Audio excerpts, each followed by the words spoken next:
Hi, it's me again with Corel Draw Tips and Tricks, and this is just like the one I just did on color, but I thought I'd show you how to do it on an outline. So if you had some off your page and you wanted to keep these like they are, but you want to just change these blue outline, and you could select all these because they're right together, but if they were all over the page, you would select them, go up to Edit, Find and Replace, Find Object, Replace outline pin properties, apply current selected objects only. Check that box. Outline. We know our outline is 20, but it's also in points, and I need to figure that out. So change this to 20, and you really need to change the point before you do it. So go to points, and we want to change it to 0.5 points.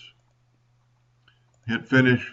Replace all, and it replaced all that thick 20-point line with a half of a point line, but it did not disturb these.